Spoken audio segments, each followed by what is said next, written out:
आमदार नाही, खासदार नाही, असं असताना मोठं आव्हान तुमच्यासमोर खूप आहे. चांगला प्रश्न आणि केला तुम्ही. पक्ष वाढवण्यासाठी काही रोडमॅप तुमच्या माध्यमातून मी सगळ्यांना सांगू इच्छितो, आझाद समाज पार्टीचा जन्म केव्हा झाला? अवघे आता हा 6वं वर्ष चालू आहे. 6वं वर्ष आता 2-3 महिन्याआधी आमचा वर्धापन दिवस झाला पक्षाचा. 20 मार्च 2020ला हा पक्ष स्थापन झाला नोएडामध्ये. मी त्याचा फाउंडर मेंबर आहे. आणि तुम्ही एवढ्या कमी याच्यातच तुम्ही अपेक्षा करता. आणि येणाऱ्या दिवसामध्ये ज्या पद्धतीनं आमचे भाई चंद्रशेखर आझाद गोरगरिबाची हक अधिकाराची लढाई रस्त्यापासून दिल्लीपर्यंत लढत राहतात, त्याला पाहून मोठ्या संख्येने आझाद समाज पार्टीचा हात गोरगरीब इथली जे तबका समाज आहे, मुस्लिम समाज आहे, 18 पकड जाती, या सगळ्या आझाद समाज पार्टीला हात पकडून राहिल्या, पक्षात प्रवेश करून राहिलेला आहे. त्या आणि येणाऱ्या दिवसामध्ये नक्कीच तुम्हाला पाहायला मिळेल आमचा आझाद समाज पार्टीचे नगरसेवक, आमदार, खासदार तुम्हाला पाहायला मिळेल. अरुण भाऊ कांबळेंनी प्रदेश महासचिवपदी चांगलं काम केलेलं आहे. तुम्ही आता त्यांच्यावर नवी जबाबदारी दिली, काय अपेक्षा आहे त्यांची?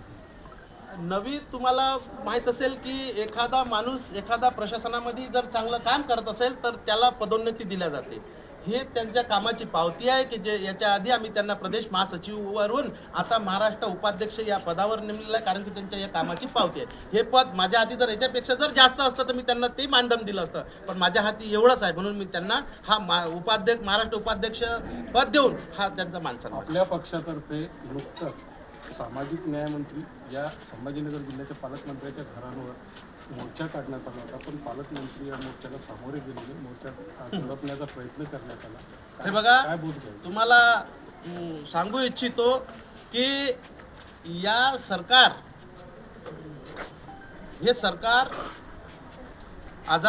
सरकार आझाद समाज पार्टी को डरती है और पुलिस को आगे करते है. हे समोर ठेवून त्यांनी पोलिसांना समोर केलंय आणि स्वतः घरातून पळून गेले. आणि आमच्या आझाद समाज पार्टीचे पदाधिकारी हजारो कार्यकर्ते त्यांच्या घरावर मोर्चा नेला होता. जर त्यांच्यात खरोखर हिंमत असती ते SC जे राखीव सीट आहे त्याच्यावर निवडून आले होय आहे ना तुम्ही. आणि त्याच मुद्द्याला धरून आमचे पदाधिकारी औरंगाबादची टीम त्याच मुद्द्याला धरून हजारो कार्यकर्ते तुम्हाला प्रश्न विचारायला आले होते.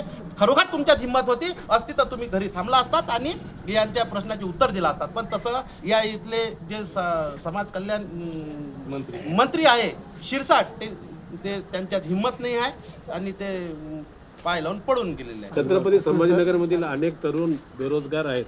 त्यांच्या फायली महात्मा फुले अजून DIC मध्ये होत नाही. हजारो फायली प्रलंबित आहे.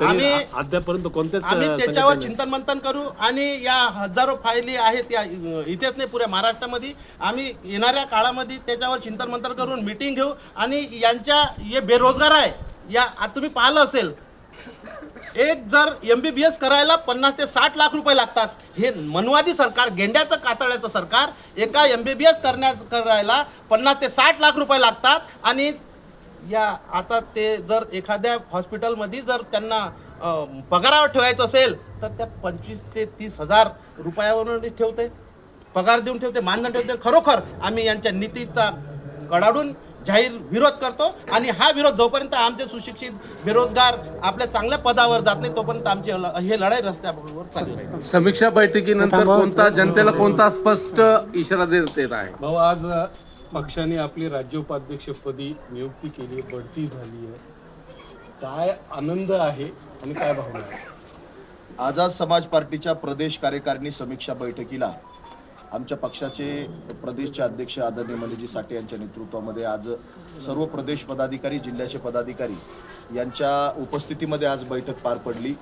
खऱ्या अर्थाने या महाराष्ट्रामध्ये आंबेडकरी चळवळीला मृतपाय स्वरूप आल्यानंतर, निवडणुकानंतर सगळीजण घरात बसल्यानंतर, निवडणुकांच्या नंतर दुसऱ्याच दिवशी खऱ्या अर्थाने पायाला भिंगरी लावून महाराष्ट्रात फुले शाहू आंबेडकरांचा विचार जिवंत ठेवण्यासाठी आणि बाबासाहेब आंबेडकरांचं सामाजिक आणि राजकीय परिवर्तनाचं स्वप्न पूर्ण करण्यासाठी केवळ आझाद समाज पार्टी मैदानामध्ये आहे.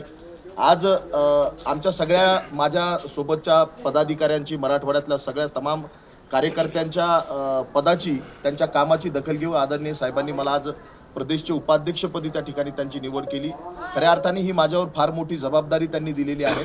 गेल्या 2-2.5 महिन्यामध्ये आम्ही पक्षाची ज्या पद्धतीनं काम केलेलं आहे त्याच्या 10 पटीनं काम करण्याची जबाबदारी त्यांनी माझ्यावर टाकलेली आहे आणि मी त्यांना असा विश्वास देतो की नक्कीच आम्ही ती जबाबदारी पूर्ण केल्याशिवाय राहणार नाही आणि या महाराष्ट्रात आणि या मराठवाड्यामध्ये आझाद समाज पार्टीचं एक वादळ, परिवर्तनाचं वादळ आम्ही निर्माण केल्याशिवाय राहणार नाही, एवढंच मी तुम्हाला सर, समीक्षा बैठकीनंतर जनतेला काय संदेश द्याल सर? समीक्षा बैठकीनंतर जनतेला माझा हा संदेश आहे की आता आंबेडकरी पक्ष महाराष्ट्रातले सगळे कुठल्या ना कुठल्या जातीवादी पक्षाच्या दावणीला बांधलेले आहेत, परंतु या आझाद समाज पार्टी एकमेव स्वाभिमानी पक्ष असा आहे जो भारतीय जनता पार्टीचा मुकाबला करू शकतो. महाराष्ट्रामध्ये स्वाभिमानी नेतृत्व उरलेलं नाही.